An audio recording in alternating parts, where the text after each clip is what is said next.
Welcome back. In our spotlight this morning, accused parent killer 17-year-old Sarah Grace Patrick is expected to appear in a Georgia courtroom today to make another plea to the judge to give her a bond.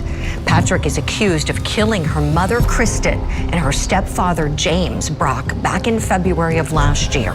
There is a distinct, chilling horror that unfolds when the ultimate betrayal comes from your own child.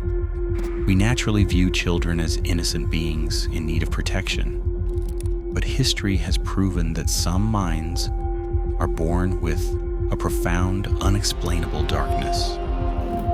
The most terrifying monsters do not always break into a home from the outside. Sometimes they are already sitting at your dinner table, quietly planning your execution while scrolling through their phones.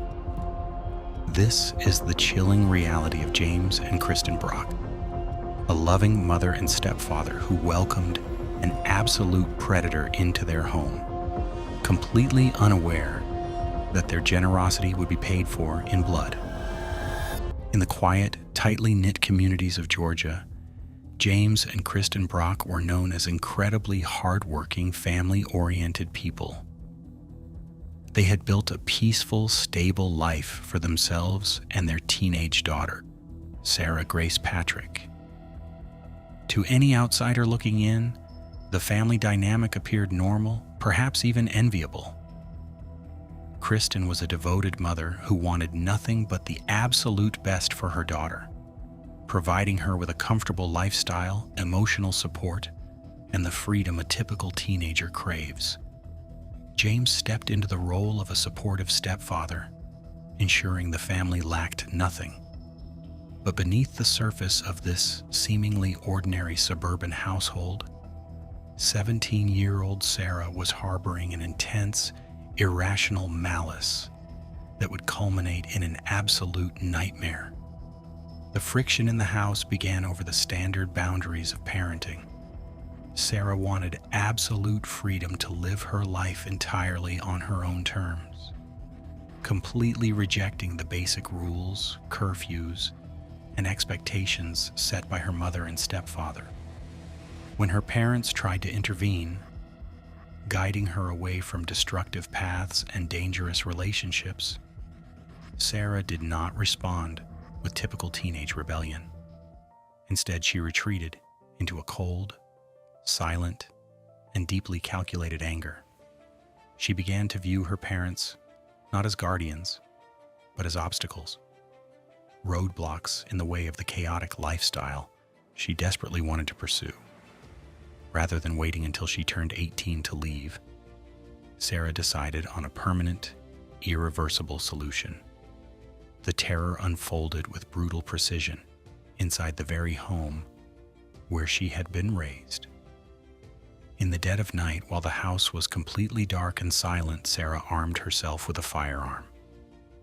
Stepping methodically into her parents' bedroom, she opened fire on her mother and stepfather while they were completely defenseless, sleeping soundly in their bed. Multiple rounds were fired, ensuring that neither James nor Kristen would have any chance of survival. After the echoes of the gunshots faded, the house fell into a sickening silence. Kristen and James Brock lay dead, executed by the very hands they had spent a lifetime nurturing. What makes this case profoundly haunted is not just the act of double murder, but Sarah's unimaginable behavior immediately following the executions. Most people who commit a crime of this magnitude panic, flee, or break down in remorse. Sarah did none of these things. Instead, she took out her phone. In the hours following the brutal slaughter of her parents, while their bodies were still warm in the next room, Sarah began recording and posting cryptic, eerie videos to her social media accounts. She put on music, adjusted her camera angles, and looked directly into the lens, broadcasting a chill, completely unbothered persona to the world. It was a level of detached psychopathy that left even veteran homicide detectives completely frozen. For a brief period, Sarah attempted to act as though she was a victim of a sudden tragic home invasion, calling emergency services with an orchestrated tone of shock. But the illusion fractured almost immediately. When police investigators arrived at the bloody scene, the physical evidence pointed to an inside execution, not a random break-in. There were no signs of forced entry, no missing valuables, and the ballistic trajectory told a story of a killer who stood confidently over the bed. When detectives began analyzing Sarah's digital footprint, the timeline completely shattered her defense. The digital investigation revealed that Sarah had been using her phone to coordinate her lifestyle choices around the very time of the murders. The stark contrast between the brutal reality of the crime scene and her hyper-calm digital presence painted a picture of a teenager completely devoid of human empathy. She wasn't a child who snapped in a moment of passion. She was an individual who looked at the two people who loved her most, decided their lives had no value, and went back to her social media apps the moment the trigger pulled.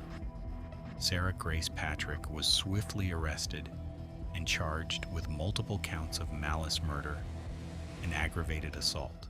The news of a 17-year-old girl executing her mother and stepfather sent shockwaves through the region, turning the Brock household into a local true crime monument of pure horror.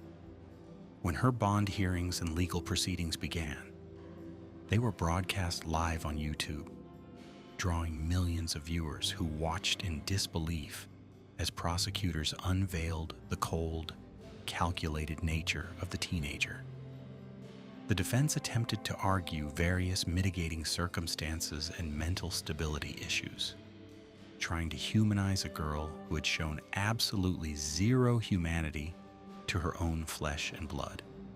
However, the courts recognized the sheer danger she posed, repeatedly denying her bond and keeping her securely behind bars. The tragic end of James and Kristen Brock remains a dark, deeply haunting reminder of a terrifying truth within the world of true crime. The ultimate danger is not always a stranger waiting in a dark alleyway or a monster hiding in the woods. Sometimes the deepest, most unfathomable evil is born right inside your own home, sleeping under your roof, waiting for the perfect moment of vulnerability to strike. The investigation deeper into Sarah's background revealed that this was not a sudden explosion of rage, but the culmination of months of dark fantasies.